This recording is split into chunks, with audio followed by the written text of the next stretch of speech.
Welcome to K. Keith Photographer's Digital Images Techniques and Tips for the Novice Photographer. And now, coming at you almost live from Kansas City, USA, here's your host, Ken Keith.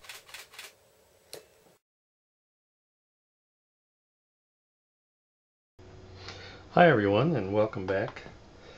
I'd like to shout out a big holiday hello to those of you in the local users group and those who are kind enough to visit with us on the Photoblog, Vimeo, and YouTube. Today I thought we'd talk a little bit about under-eye retouching. And there's a lot of ways to get at this, which is one of the beauties of Photoshop. So I thought we'd take a look at about 4 or 5 methods of doing the work, and you decide what's best for you, what's most logical, and what's most effective. And you know, eye retouching and the under eye part is somewhat age dependent. Right now, what we have on the screen is a child that's about a year old, just up from a nap, of course.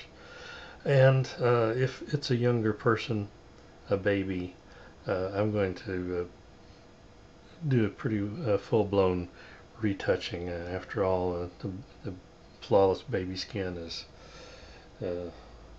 something that we generally strive for. Whereas if I had an 85-year-old person up here, I would not be doing the same amount of retouching at all. We want to leave some of those character lines, yes, improve some appearance, maybe some age spots, obvious things like scratches or other blemishes, but we're not going to get rid of all the character lines. So let's take a look at a few techniques here, and maybe some are new to you, maybe not, but I wanted to pass them along anyway. So the first thing out of the box here, we want to duplicate the background layer. That's Control J on a PC, Command J on a Mac.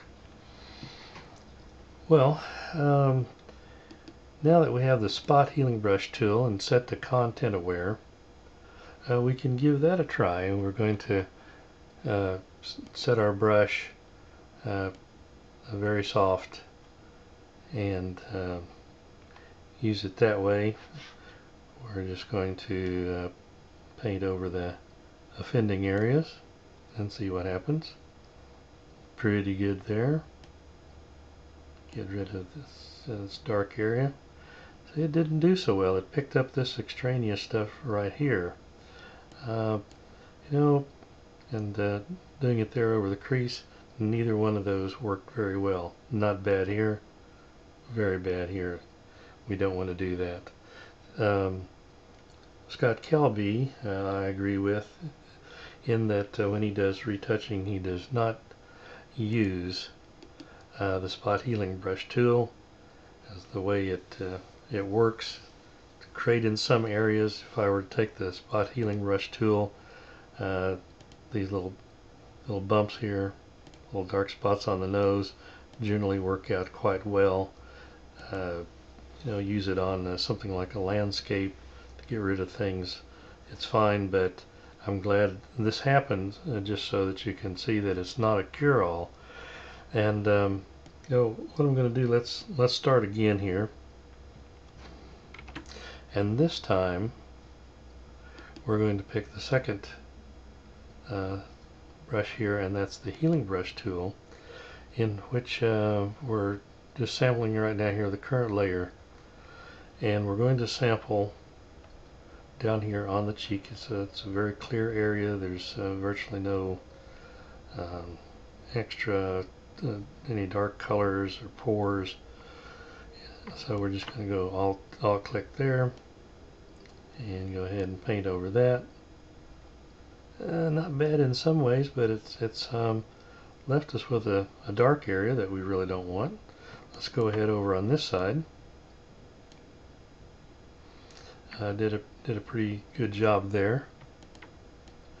You can always undo and redo these things, and you may have good luck, but in this particular instance, now we look like we really have a dark area under the eye. We do have a dark area, and so as good as these things work sometimes, they are not working well in this instance. So let's move on, get a new layer here going. And this time, under the same nest of tools, we're going to pick up the patch tool. Now, this is one of the techniques that you cannot use in Elements.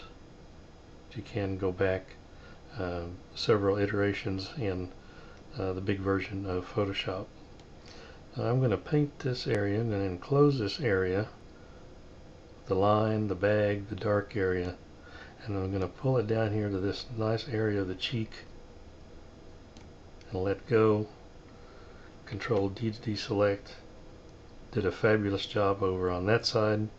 Let's go over here. Do the same thing. This crease is right up to the eyelash line. There. Pull it down to there. Did a very nice job. Left a little bit of a dark area right in this spot. I'm just going to go ahead and think I might try pulling that down one more time. And that helped quite a bit there. Now if we think that looks a little bit too plastic, too Barbie doll, we can go ahead and bring this layer opacity down a bit. And as a matter of fact, we might want to, right here at about 75%, there's just a slight hint of the crease or the under eye bag there. Probably looks more natural. If you want to take it back to 100%, it's still going to look good on a baby.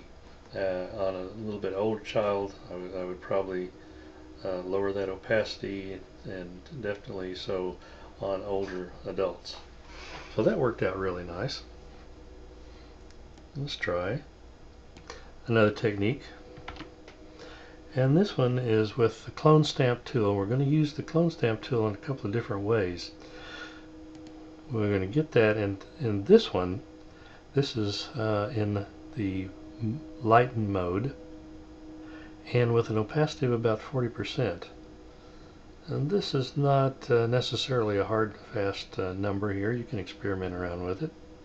But let's do that. Let's alt click here on a nice light spot here on the cheek and paint our area in.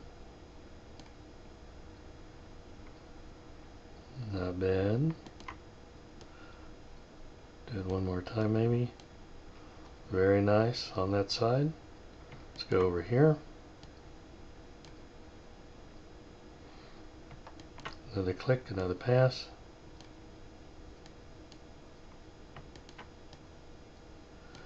And does a pretty good job. Not perfect. So far the patch tool has worked the best, but this is a good, not a bad way of working either. And once again, you have the flexibility of changing the opacity of that layer. Now traditionally, we're going to get rid of that and dupe our layer one more time. And now we're going to use the clone stamp tool in probably a more traditional way, with the mode set to normal and the opacity at 100%. Alt click, sample that area, paint over, alt click again. Pretty nice. Right over here. Good. A little splotchy there, but here's the thing. Bring this opacity back down.